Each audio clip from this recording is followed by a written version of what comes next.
Peut-être, messieurs les présidents, pouvez-vous vous décaler, pardon de vous demander ça, un tout petit peu sur votre gauche, de telle façon que les trois interlocuteurs suivants soient proches de moi. Jeanne-Marie, si vous voulez bien prendre place.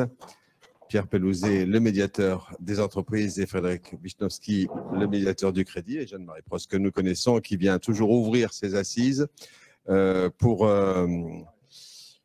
nous donner les derniers chiffres dont elle dispose. Vous avez remis donc le rapport annuel, je crois que c'était il y a à peu près un mois, presque un jour près, de l'observatoire que vous dirigez. D'une phrase, je dirais, en l'ayant lu, que vous avez constaté pendant le plus fort de la crise sanitaire une crise limitée, une dégradation limitée des délais de règlement, tout payeur confondu, et une bonne surprise pour ce qu'on appelle le DGP, le délai global de paiement, quand on parle du secteur public. Mais vous allez certainement être beaucoup plus précise, Jeanne-Marie, avec votre présentation, et peut-être en vous équipant simplement du petit bip pour faire avancer vos slides. Jeanne-Marie, vous avez la parole. Prenez un micro et pardon, on va vous tendre le petit bip. Merci beaucoup. Effectivement, très heureuse de vous retrouver donc au MEDEF pour cette édition et en présentiel après cette période un peu particulière. Donc, comme vous le disiez, le rapport de l'Observatoire a été publié et je rentre tout de suite dans le vif du sujet.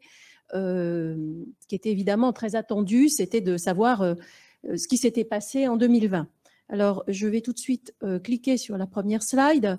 Effectivement, vous le disiez à l'instant, bien entendu, nous avons constaté une dégradation extrêmement… Donc, comme vous le voyez, la courbe française est en bleu et la courbe européenne est en rouge. Donc, nous avons constaté un fort décrochage à partir du deuxième trimestre de l'année 2020, qui a culminé à l'été avec une dégradation qui a même été jusqu'à peu près 15 jours de retard de paiement. Donc, il s'agit de chiffres Altares, bien entendu, s'agissant du nombre de jours de retard, mais avec une correction à la fin de l'année 2020 qui s'est confirmée d'ailleurs en 2021, puisque depuis quelques mois, nous avons donc un nombre de jours de retard qui est autour de 12,5, 12,3, 12,4.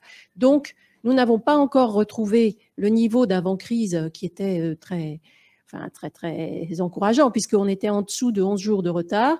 On est toujours à plus d'un jour de plus. Mais, comme vous le disiez à l'instant, l'Observatoire estime qu'il s'agit finalement d'une dégradation limitée. Et pourquoi est-ce qu'on a pu contenir ainsi la dégradation des retards de paiement collectivement? Je dis on, ça ne veut pas dire l'Observatoire, ça veut dire bien entendu l'ensemble de la collectivité nationale. Et je mets dans ce terme aussi bien les entreprises qu'effectivement, et Patrick Martin l'a dit tout à l'heure, l'État. Parce que, pour plusieurs raisons, enfin, l'analyse de l'Observatoire, c'est que cette dégradation limitée s'explique premièrement par le fait que la réponse très rapide des pouvoirs publics, avec la mise en place très rapide des PGE, d'une manière en plus extrêmement massive, relayée par, il faut le dire aussi d'ailleurs, une bonne réactivité de l'ensemble du système bancaire, qui a évidemment relayé la mise en place de ces PGE. Les mesures qui ont été annoncées très vite par le ministère des Finances en matière de moratoire sur les créances fiscales et sociales. Également, du côté des entreprises, un certain nombre de bons comportements de certaines entreprises. Je pense que le médiateur des entreprises y reviendra. On va parler aussi des mauvais comportements et malheureusement, et je vais en redire un mot, le rapport constate que s'agissant des grandes entreprises, il n'y a toujours aucun progrès en vue. On y reviendra. Donc finalement, peut-être qu'on peut dire que on a joué collectif et que c'est peut-être cette attitude collective qui a permis un résultat qui, somme toute, n'est pas du tout déshonorant. Évidemment, je voudrais juste faire une petite incise, tous les secteurs n'ont pas été touchés de la même manière par la crise. C'est-à-dire que quand on regarde de manière plus sectorielle, on constate que, comme vous vous en doutez, certains secteurs, notamment tout ce qui concerne commerce, hôtellerie, restauration, pour les principaux, ont connu des impacts en termes de retard beaucoup plus forts que, par exemple, le secteur industriel, le secteur des transports se situant un peu à mi-chemin. Alors, deuxième élément très important de notre analyse sur 2020, et je vous recommande d'ailleurs la lecture enfin, peut-être pas la lecture, mais de jeter un coup d'œil sur le rapport, parce que je voudrais insister là-dessus. L'Observatoire, avec ce rapport, essaye vraiment chaque année de présenter une information extrêmement complète, fiable et comment dire, partagée. Et je crois que c'est extrêmement important pour conduire une politique publique de disposer de ce type de sources élaborées de manière justement consensuelle avec l'ensemble des participants. Vous savez que dans l'Observatoire, il y a aussi bien les experts. On a parlé de la Banque de France, il y a l'INSEE, il y a les directions des finances publiques, de la concurrence. Donc, il y a évidemment les médiateurs, mais il y a aussi toutes les fédérations professionnelles, y compris des fédérations sectorielles. Pourquoi je dis ça? Parce que j'insiste beaucoup là-dessus. Je crois que c'est extrêmement important de rappeler ça. Excusez-moi de dire ça, ce n'est pas une conclusion et je reviens tout de suite à mon propos, mais j'insiste, c'est quand même extrêmement fondamental de baser les politiques publiques sur des constats objectifs et fiables. Et dans le monde dans lequel on vit, je crois que c'est important de le rappeler parce que par moment, ça va finir par... on va finir par se demander ce qu'il en est. Bref, je ferme la parenthèse. S'agissant de l'État, je voudrais dire donc ce qui est très remarquable dans l'année 2020, c'est que, et je vais passer... alors, est-ce que c'est la deuxième slide? Oui, c'est celle qui nous ramenait à... Voilà. Ce qui est très important dans l'année 2020, c'est que, comme vous le savez sans doute, depuis des années, l'administration des finances publiques, c'est-à-dire en fait les comptables publics, sous l'égide évidemment de la Direction générale des finances publiques, sont engagés dans un processus de modernisation des procédures pour accélérer les paiements. Alors, je ne vais pas dire qu'il n'y a plus de problème, mais cette politique qui a été soutenue depuis des années et que je crois qu'il faut saluer, parce que c'est une politique vraiment qui se répand, mais jusqu'au tréfonds, parce que les comptables publics, il y en a partout, hein, dans toutes les collectivités, etc. Elle a permis d'enregistrer à nouveau en 2020, malgré la crise, des résultats tout à fait significatifs, puisque l'État a réussi à baisser encore son délai global de paiement de 2 jours, et on est maintenant à seulement 17 jours, c'est-à-dire qu'en moyenne, l'État paye, les ministères payent à 17 jours. Dans le rapport que je vous incitais donc à consulter, vous avez le détail ministère par ministère des comportements de paiement donc des ministères. Donc vous constatez que l'amélioration est générale, même si certains ministères sont moins bons payeurs que d'autres. Je dis ça parce que également il y a 5 ans, quand on parlait de ça, c'était, n'est-ce pas Pierre, hein, c'était le grand flou, donc il y avait des soupçons, on disait mais ils ne sont pas bons payeurs. Bon, maintenant on a une information qui est assez complète et détaillée et qui est présentée chaque année dans le rapport. Mais cette amélioration ne concerne pas seulement l'État, elle concerne aussi l'ensemble des collectivités locales. Et comme vous le voyez sur ce graphique, c'est le cas des communes qui se sont améliorées en moyenne d'1 jour, des départements et des régions. Alors, les régions partent peut-être plus loin, ainsi que les départements, puisqu'ils avaient en moyenne des délais de paiement qui étaient plutôt de l'ordre de 27, 28, 29 jours en moyenne. Donc, l'amélioration, elle est plus importante, mais en venant de plus loin. C'est important parce que ça concerne énormément d'entreprises. Alors, ça ne veut pas dire que tout va bien partout. Je pense que mes collègues y reviendront, mais ça veut quand même dire qu'il y a des efforts importants qui sont faits. Je ne vais pas être trop longue, mais je voudrais dire 2 choses supplémentaires. Cette amélioration, évidemment, dans le domaine des hôpitaux, je ne vous donnerai pas les chiffres parce que ça allongerait trop. Évidemment, on ne la constate pas. Bon, tout le monde a compris. On aura l'occasion d'y revenir plus tard. Voilà. Et par ailleurs, deuxième chose, l'Observatoire plaidait depuis des années pour que, ça c'est une mesure importante, pour que les données de chaque collectivité, en ce qui concerne leur délai moyen de paiement, puissent être disponibles pour les entreprises.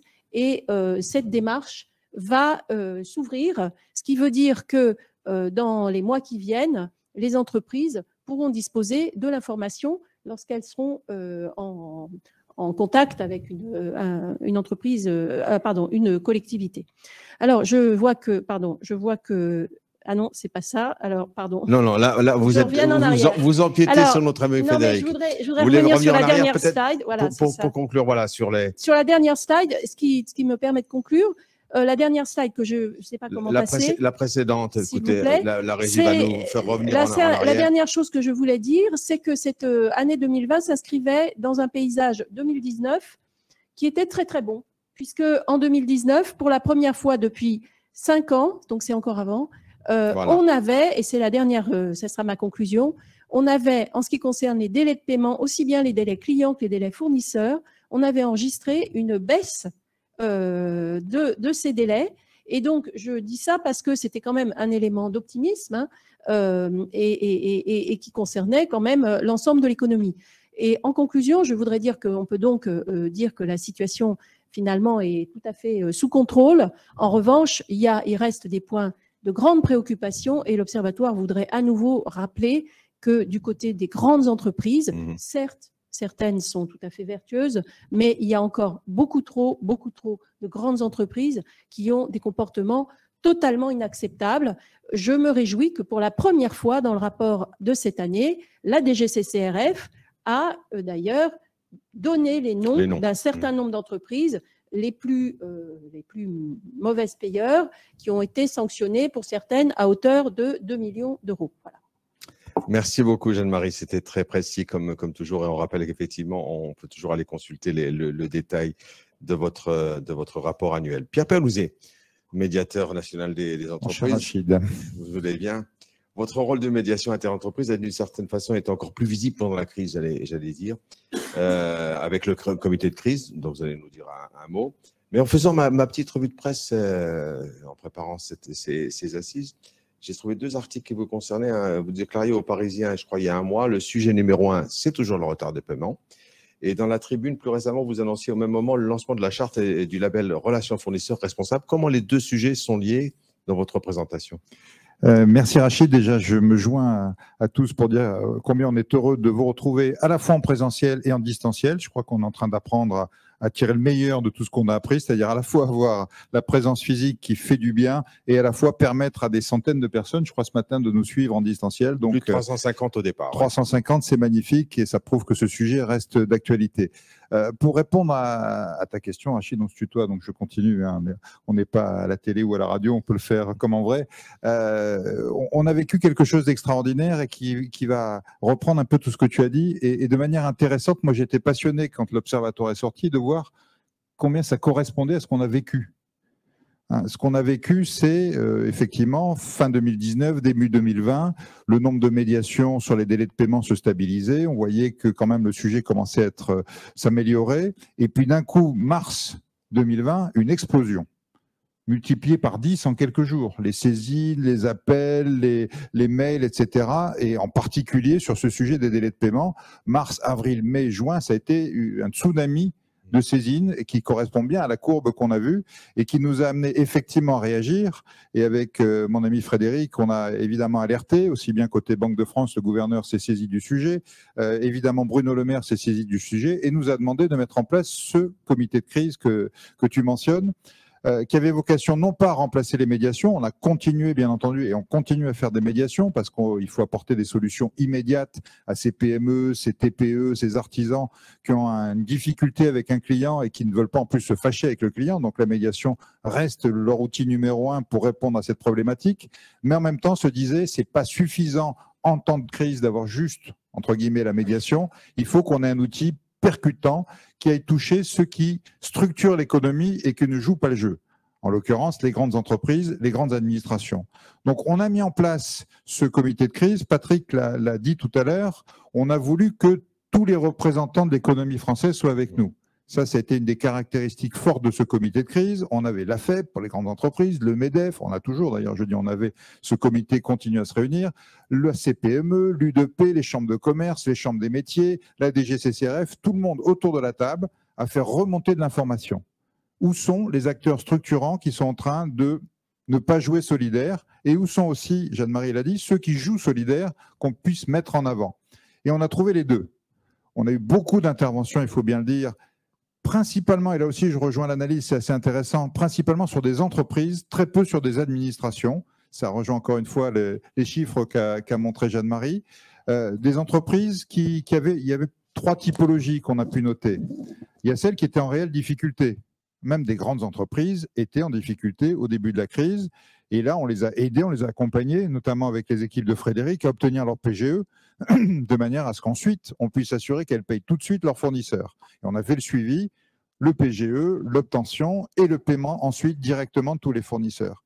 On avait celles qui étaient désorganisées complètement. Et là, on leur a dit, bon, écoutez, vous êtes gentils, mais la désorganisation, ça va bien 1 semaine, 2 semaines, 3 semaines. Mais alors, soit vous m'expliquez que vos usines sont aussi arrêtées, et donc je vous dis d'accord, soit vous me dites le reste marche, et ça doit marcher aussi. Ça doit être aussi prioritaire de s'occuper des fournisseurs que de s'occuper des clients. Et puis, on a ceux qui, entre guillemets, ont fait exprès. Il faut bien dire qu'il y a un certain nombre d'entreprises qui, au début de la crise, se sont dit, on va profiter du sujet, on va se faire un peu de trésorerie, on ne sait jamais. C'est la crise, autant que ce soit chez nous que l'argent soit, plutôt que chez nos fournisseurs. Et cela, évidemment, on les a fait bouger pour qu'ils changent leur comportement immédiatement. Donc, comité de crise qui se poursuit, qui continue, qui évidemment a moins d'activité, mais on préfère rester en veille. On a encore quelques cas d'ailleurs actifs, rester en veille parce que, comme on l'a dit, il y a tout un tas d'autres sujets qui font que la tension sur les crédits, la tension sur la trésorerie reste forte, matières premières, emploi, etc. Ça m'amène d'ailleurs à dire que nous sommes saisis aussi de ce sujet des matières premières et de la même manière qu'on avait été interpellé sur les délais de paiement pendant la crise, on a été interpellé sur les matières premières depuis la reprise. Notamment le monde du BTP est monté au créneau en disant attendez, nous ça ne va pas du tout, on est pris en tenaille. On est pris en tenaille entre des fournisseurs qui nous disent les matières premières c'est plus 20, plus 30, plus 40, plus 50%. Et puis, vous savez, la livraison que je devais vous faire la semaine prochaine, ce ne sera pas la semaine prochaine, ce sera dans 3 mois. Et des clients de l'autre côté qui disaient… Ce ne sera pas forcément au même prix. En plus. Et ce sera, oui, c'est ça, ce sera 50% plus cher et dans 3 mois. Et le client de l'autre côté qui dit, attendez, on a un contrat, on a un prix qui est fixe, donc débrouillez-vous avec la hausse. Et puis, alors, vous allez me livrer 3 mois en retard, pénalité de retard. Et là aussi, on se retrouve avec des situations, Patrick l'a dit, face à une bonne nouvelle, mais une bonne nouvelle qui est la reprise, mais qui peut créer des catastrophes. Et donc, au même mot, les mêmes remèdes, on a mis en place un comité de crise sur le BTP, sur les matières premières. On envisage d'ailleurs de le faire peut-être dans d'autres filières économiques, en disant, faisons remonter de la même manière les cas qui marchent, les cas qui ne marchent pas, qu'est-ce qu'on peut faire de bien, et pareil, on intervient de la même manière. Et de la même manière, comme on l'a fait sur les délais de paiement, et je le redis parce que c'est important, on avait mis en avant 16 entreprises qui jouaient le jeu, et non seulement qui jouaient le jeu, mais qui payaient plutôt leurs fournisseurs, donc on voit que ça peut marcher des deux côtés. On va aussi mettre en avant les entreprises qui, du côté des matières premières, jouent le jeu, c'est-à-dire donnent de la visibilité, sont intelligents dans la manière dont elles répartissent les hausses, et comme dans les clients, ne mettent pas des pénalités de retard, bien entendu, et vont aussi être intelligents dans la manière d'accepter un certain nombre de hausses. Tout ça pour dire qu'on a maintenant une palette d'outils qui va de la médiation au contrôle des GCCRF, en passant par des outils de comité de crise qui nous permettent de faire face à des situations nouvelles. Et on l'a vu, les chiffres le montrent, ces outils ont contribué à améliorer les choses. On espère que ça va être la même chose sur les autres sujets que nous abordons. Et la charte alors. Et voilà, j'allais revenir à la charte. Tout ça, c'est plutôt du court et du moyen terme. Les comportements, ça ne se change pas de manière structurelle en quelques mois, même si la crise a, je pense, accéléré les choses. C'est pour ça que des outils de moyen et de long terme comme la charte et le label, qui sont quoi? Qui sont des outils de changement de comportement, de changement de culture. Comment fait-on pour que la culture économique de ce pays change? C'est quand même étonnant que, notamment sur les délais de paiement, il y ait des pays où ça marche bien, où il n'y a pas de problème, où les gens payent bien, et d'autres où c'est si difficile. Mais il n'y a pas que là-dessus. Sur l'ensemble des comportements responsables, il y a des pays où on est plus responsable que d'autres. Et il faut que la France devienne un des leaders sur ce sujet-là. Il se trouve que sur les achats responsables, on est assez avancé. On est le pays qui a l'Observatoire des achats responsables. Je ne crois pas qu'il y en ait d'autres en Europe et dans le monde. On est le pays qui a créé la norme mondiale sur les achats responsables. Une norme ISO, la norme ISO 20400. C'est une norme qui a été d'abord une norme française et qu'on a portée au niveau mondial. Donc on a un leadership là-dessus, mais encore faut-il le démontrer. Et ce parcours vers les achats responsables, qui commence par une charte, qui est la charte que beaucoup connaissent déjà, puisqu'il y a plus de 2000 signataires aujourd'hui, mais qu'on a remis au goût du jour pour que ça soit vraiment l'ouverture d'un parcours des achats responsables. Cette charte a été relancée, revue, et de nouvelles entreprises où les mêmes viennent re-signer la charte pour se lancer dans ce parcours, qui aboutira au label. Un label, là aussi, que vous connaissez, puisqu'il y a plus de 60 entreprises aujourd'hui et administrations qui l'ont, mais qui là aussi va évoluer avec un niveau bronze, argent, or pour permettre à plus d'entreprises et administrations de rentrer dans ce label. Et puis une nouveauté qu'on va lancer dans quelques jours, c'est un outil d'autodiagnostic, ce qui permet dans ce parcours, à tous les moments, de se mesurer. Voilà, j'ai signé la charte, où est-ce que j'en suis, mes points de progrès. Je suis à mi-parcours, est-ce que j'ai bien progressé? Est-ce que je suis prêt à avoir le label? Est-ce que je peux me lancer? Donc, vous voyez, un parcours achat responsable qui, au-delà de tout ce qu'on peut faire au quotidien pour travailler tous ces sujets, délais de paiement, matières premières, etc., va, j'espère, amener un élan de solidarité intelligente, un élan de comportement nouveau dans ce pays, de comportement responsable. Et je crois que responsabilité, on a vu pendant la crise ce que ça voulait dire. Merci Pierre. Je signale qu'il y aura un des labellisés qui prendra la parole tout à l'heure au nom d'un grand groupe. J'en dis pas plus pour l'instant. Merci. Merci Pierre. Frédéric, êtes-vous déjà équipé d'un micro, bien évidemment? Frédéric Wisnowski, médiateur du crédit, donc qui vient en aide aux entreprises en difficulté dans leur relation avec les établissements financiers et qui va ce matin nous dire comment et pourquoi la Banque de France va renforcer sa vigilance sur les délais de paiement. Alors, j'ai le bip. Voulez-vous que je vous lance la première de vos présentations? Voilà. Merci beaucoup. Je fais tout. Merci, Rachid. Bonjour à tous. Alors, effectivement, on a évoqué les bons comportements, la nécessité d'évolution structurelle. On peut tous se féliciter de la manière dont l'année 2020 s'est déroulée, avec une situation moins pire que ce qu'on pouvait craindre. Mais c'est dû, Jeanne-Marie Prost l'a dit et Patrick Martin aussi en introduction, Patrick Martin a parlé de Canadair, moi je parlerai plutôt de tsunami de liquidité. Je ne vais pas vous abreuver de chiffres, mais enfin, dès le mois de mars, les grandes entreprises ont tiré 30 milliards sur leur ligne de liquidité auprès des banques. L'État a apporté 70 milliards entre l'activité partielle et le fonds de solidarité, 70 milliards. Le PGE, 140 milliards. Les reports de charges, 30 milliards. 260 milliards de liquidités au total. 260 milliards. Donc, c'est un peu logique que par rapport à cet apport massif de liquidités, heureusement que les délais de paiement et les retards ont été contenus. Crédit fournisseur fin 2019, c'est 650 milliards. Hein, crédit client, 800 milliards. Bon. Un tiers du PIB. Presque 3 fois les crédits de trésorerie. Je parle de 260 milliards de liquidités apportées pendant la crise. Les crédits de trésorerie en février 2020, 240 milliards. Bon. Donc, on a une situation qui, effectivement, a pu être contenue. Si on regarde, nous, on cote au niveau de la Banque de France les entreprises. Si on écrète à 70 jours, donc c'est même pas les 60 jours, hein, 70 jours, il y a 50 milliards de trésorerie qui sont captés par des entreprises et principalement des grandes entreprises et des ETI. Donc, respecter les délais de paiement, hein, on est, alors, je vois, 12 jours, 11 jours, l'Allemagne, c'est 4, enfin, les Pays-Bas, c'est 4 ou 5, l'Allemagne, c'est 6. Donc, pourquoi ne peut-on pas aller vers cet objectif de 5-6 jours? Alors, il y a effectivement les actions de responsabilité qui sont importantes.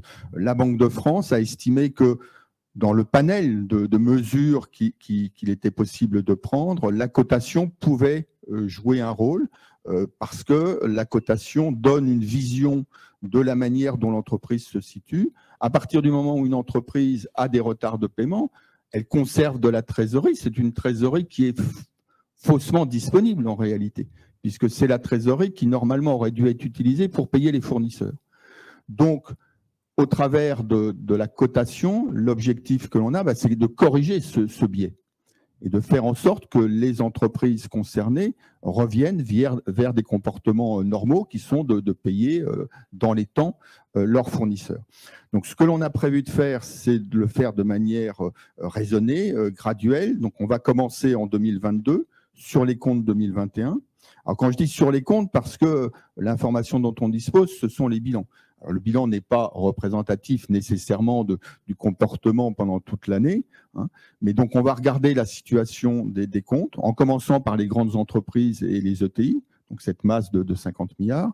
Ça fait à peu près 3000 entreprises. Alors quand je dis 3000 entreprises, c'est en fait pas des groupes, puisque c'est les entreprises individuelles Donc après, il faut regrouper, ces entreprises représentent des filiales d'un certain nombre de groupes. Et donc ce qu'on va faire, c'est identifier dans leur compte ces délais au-delà de 70 jours. Donc on prend une marge déjà par rapport Oui, parce que j'allais dire, aux oui, c'est 60 jours normalement. Voilà, oui. donc on prend une marge. On va ensuite échanger avec ces entreprises, avec ces chefs d'entreprise, pour expliquer la démarche, pour voir les raisons qui expliquent éventuellement, hein, il peut y avoir de bonnes raisons qui font la situation en date d'arrêté n'est pas représentative nécessairement de ce qui se passe. Donc il va y avoir ce dialogue. Et puis si la conclusion est, eh bien, on est dans la situation où une entreprise a des délais de paiement qui sont anormalement excessifs, eh bien, on va corriger ça dans la cotation. Ça veut dire qu'on va dégrader sa cotation d'un cran. Et donc on espère que cette indication qui sera donnée dans l'immédiat uniquement aux entreprises concernées, hein, on verra plus tard, mais dans l'immédiat, ce ne seront que les entreprises concernées qui en auront connaissance. On espère que ça contribuera, parmi l'arsenal de mesures, à insuffler un comportement vertueux dans les délais de règlement. En précisant bien, Frédéric, que tout ça se fait en concertation. Hein. Il ne s'agit pas oui, de... je sais, voilà, je l'ai bien dit, c'est un échange qui va avoir lieu avant toute action, comme on le fait traditionnellement d'ailleurs en matière de cotation, mais là encore plus, hein, on va donner instruction à nos directions départementales d'engager ce dialogue avec les entreprises, de bien leur expliquer la démarche et surtout de bien comprendre pour bien déterminer est-ce qu'on est réellement dans la situation d'une entreprise qui a un comportement de mauvais payeur de manière régulière. J'ai une toute dernière question pour les entreprises qui éventuellement auraient subi une dégradation de cotation. Si la situation s'améliore, elles retrouvent la bonne cotation. C'est l'objectif, effectivement. À partir du moment où on aura dégradé pour ce motif et qu'on s'aperçoit que finalement l'entreprise a pris des dispositions et elle revient dans le droit chemin, il n'y a plus de raison de maintenir cette dégradation. Merci beaucoup à vous trois. On a pris un tout petit peu de retard sur la séquence précédente, mais peut-être quand même, Charles et Eric, souhaitez-vous prolonger, interroger nos trois amis tant qu'ils sont avec nous? Eric Scherer, pour la FDCC. Oui, bien sûr, surtout au nom de la FDCC. C'est clair, on est dans une période, on l'a rappelé tout à l'heure, où le besoin en fonds de roulement va augmenter. Sous le coup, effectivement, d'un certain nombre de phénomènes de pénurie, de problèmes de transport, etc., de goulets d'étranglement. Et les entreprises vont être tentées en plus il y aura des à-coups effectivement dans les achats de leurs matières premières, des cartons, de tout ce que vous voudrez, de tout ce dont elles ont besoin en amont. Donc il y aura peut-être une tentation de surstockage. On est déjà dans une période normale de reprise, j'allais dire cyclique. Le besoin en fonds de roulement naturellement augmente. Et là, on est dans une période encore plus compliquée par rapport à ce besoin en fonds de roulement parce qu'il va être lui aussi assez chaotique. Et puis, il y a effectivement toute la pression qu'il y a également sur les marges des entreprises. Donc, évidemment, ça va se traduire par un risque de crédit que nous surveillons particulièrement en tant que credit manager. Et puis, face à cette tentation de surstockage, d'achat de précaution, et ce que nous redoutons, c'est évidemment des tensions commerciales entre les fournisseurs et les clients. C'est donc un risque aussi de dérapage des délais de paiement qui va devenir une variable d'ajustement pour certaines entreprises. Et donc, qu'est-ce qu'il faut faire? Encore une fois, c'est viser l'intérêt général. Il faut revenir à l'essentiel, à la base, c'est-à-dire facturer les délais de paiement. Il faut absolument que les entreprises qui commettent des retards de paiement soient pénalisées. Il faut faire payer l'incivilité dans ce domaine. Le ministre l'a rappelé aussi la semaine dernière. Et donc, ce qu'il faut absolument... Des sanctions, clairement. Absolument. Alors, on applique les impayés. Absolument. Les amendes, c'est très bien. Un score de comportement de paiement, c'est très bien. Bon, les sociétés de renseignement, qui vont d'ailleurs intervenir tout à l'heure, le pratiquent et l'ont, j'allais dire, même étendu, puisque comme on était dans une phase où on avait peu de visibilité sur leur situation financière, et bien évidemment, elles se sont concentré pour nous fournir des informations sur le comportement payeur, qui devenait pour nous, Credit Manager, vraiment l'indicateur fort. Donc tout ça, c'est très bien. Maintenant, il faut revenir encore une fois aux règles, respect des délais de paiement et puis facturation systématique des pénalités de retard. Il faut trouver un moyen non seulement de facturer en automatique, mais de recouvrer ces pénalités. Ça me paraît vraiment vital. Ceux qui subissent ces retards de délai de paiement doivent être indemnisés en priorité. Je ne sais pas si c'était une question. En tout cas, c'est quelqu'un souhaite peut-être prolonger, Pierre? Alors, facturer évidemment toutes les pénalités, enfin tous les intérêts de retard, c'est dans la loi, donc ça devrait être fait. Le constat, c'est que malheureusement, le rapport de force joue à plein là-dessus et que je ne connais pas beaucoup de PME qui envoient la facture des intérêts moratoires à leurs clients. Je le regrette parce que ça devrait être le cours normal des choses. On vous paye en retard, il y a un taux d'intérêt, on paye le taux d'intérêt. Donc, je pense qu'effectivement, il faut qu'on arrive à cette règle normale et qu'elle soit appliquée, mais il y a encore du chemin à faire. Je pense aussi d'ailleurs, j'en profite, que le sujet des retards de paiement qui devrait être encore plus crucial maintenant, tu l'as dit Eric, parce que c'est maintenant qu'on a besoin d'argent en termes de reprise, est en train de passer au deuxième ou au troisième plan pour les chefs d'entreprise. Donc j'envoie un petit signal d'alerte à tous les chefs d'entreprise, PME, TPE, artisans, grands groupes, etc. Je sais bien qu'aujourd'hui, vous êtes focalisés sur d'autres sujets, matières premières, trouver des employés, parce qu'il y a une pénurie de main-d'œuvre qui est assez fascinante. Et j'aimerais bien que les gens nous expliquent d'ailleurs comment on arrive là, mais tant mieux, il y a une reprise, etc. Donc, focaliser sur le bon de commande, focaliser sur comment je remplis mes commandes, etc. Attention, parce que le retour de bâton peut arriver très vite. C'est-à-dire que être coincé en trésorerie, ça peut arriver très vite. Donc, n'oubliez pas de vous battre pour ces factures qu'on vous doit, parce que cette trésorerie, vous allez en avoir besoin très, très, très, très vite. Ne mettez pas ce sujet en deuxième plan. Je pense que le niveau de retard de paiement, l'Observatoire l'a montré, n'est quand même pas si bon que ça. Bien sûr, on a évité le drame, mais quand même, on n'est pas encore revenu à là où on était fin 2019. Donc, restez et soyez peut-être encore plus vigilants maintenant. N'hésitez pas à saisir tous les outils qui sont à votre disposition, parce que la trésorerie, vous allez en avoir besoin très, très, très vite et de plus en plus grâce à cette reprise, mais il faut que cette reprise, vous puissiez la financer. Vous ne croyez pas si bien dire. Tout à l'heure, dans la table ronde de presse suivante, on parlera notamment de la question de les liquidités. Charles Battista. Oui, alors, je ne veux pas être une fois de plus le vilain canard. Mais. Je le connais par cœur. Non, mais je ne résiste pas. Pourquoi? Parce qu'on sait que dès qu'il y a une reprise un peu exponentielle, il y a des problèmes de trésorerie. C'est mécanique. Donc ça, on ne l'évitera pas. Ça, c'est le premier point. Deuxième point, les entreprises, en général, se heurtent, on l'a dit, ça a été dit par Patrick Martin, vous l'avez dit, se heurtent à des difficultés de matières premières, d'approvisionnement, d'emploi, de trouver de la main-d'œuvre, etc., etc. Donc, il faut que dans un même temps, elles produisent, il faut qu'elles livrent, elles perdent des clients parce qu'elles n'arrivent pas à les fournir, elles ont des pénalités des donneurs d'ordre parce qu'elles ne livrent pas dans les délais, les mêmes donneurs d'ordre leur disent « moi, c'est moi qui vous applique les pénalités », etc., etc. Alors, j'ai envie de passer un message à ces donneurs d'ordre qui disent « moi, de toute façon, quand je me fournis, si je ne peux pas me fournir en France, je vais aller à l'étranger ». Et là, ils sont un peu embêtés parce que la Chine est en train de baisser en termes de production. Donc, ça serait plutôt de se mettre autour de la table et de venir discuter dans les filières pour essayer d'apporter des solutions. Et non pas essayer de dire aux sous-traitants, c'est ça, je vous applique des pénalités. Ça, c'est la solution de facilité. Alors, s'il vous plaît, un peu de courage, mettez-vous autour de la table et venez discuter. Et j'ai beaucoup aimé, Frédéric, votre proposition de dire on va pénaliser les entreprises quand on aura observé ce qui se passe réellement, on va baisser leur notation. Et ça, je pense que c'est efficace.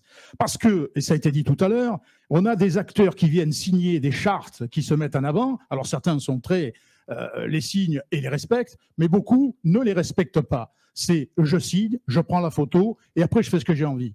Et là, je leur dis à ceux-là, maintenant, ça suffit. Ça suffit. L'économie rencontre des difficultés, il y a une reprise, les entreprises rencontrent des difficultés, ceux qui jouent perso ne peuvent plus jouer perso et ne vont pas pouvoir jouer perso pendant longtemps. Je pense qu'il faut que nous ayons toute cette attitude, ça a été dit par les différents intervenants qui sont à cette table ronde, par Patrick Martin ce matin. Maintenant, il faut arrêter. Voilà. Donc, encore une fois, J'ai peut-être été trop le vilain canard. Non, non, non, le message était très clair. Madame, messieurs, merci. Je vais vous demander de quitter la scène tout simplement parce que merci beaucoup Jeanne-Marie, beaucoup. Oui. Salut Pierre. Merci Frédéric. Et à tout à l'heure, Charles et Eric. Hein, vous restez ici parce que vous allez pouvoir continuer d'intervenir et ensuite nous retrouver sur... oui, vous me manquez déjà.